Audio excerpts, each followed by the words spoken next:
Hello दोस्तों, नमस्ते, जय माता दी। मैं अपने चैनल में आप लोग का स्वागत करती हूँ। एक छोटा सा चुटकुला नाच गीत प्रस्तुत करने जा रही हूँ। उसको कैसा लगेगा आप लोग कमेंट बॉक्स में ज़रूर बताइएगा। और हमारा गाना अच्छा लगेगा तो लाइक करिएगा, चैनल सब्सक्राइब करिएगा, शेयर करिएगा।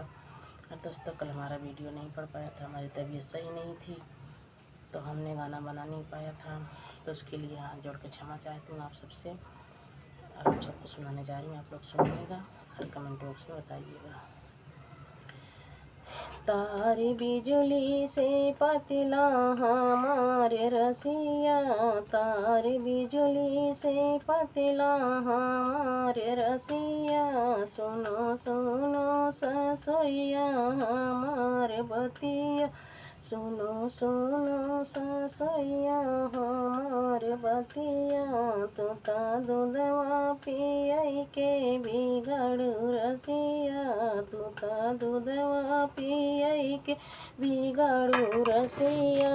तारे बिजुली से पतला हमारे रसिया, तारे बिजुली से पतला हमारे रसिया।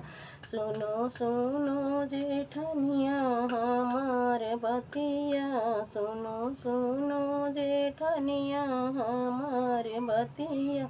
तूता बगले बैठाई के बिगाड़ू रसिया, तूता बगले बैठाई के बिगाड़ू रसिया। तारी बिजुली से पतला हमारे रसिया, तारे बिजुली से पतला हमारे रसिया। सुनो सुनो ननदिया हमारे बतिया, सुनो सुनो ननदिया हमारे बतिया।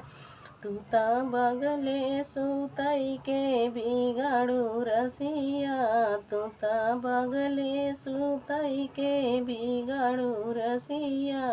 तारी बिजुली से पतला हमारे रसिया, तारी बिजुली से पतला हमारे रसिया।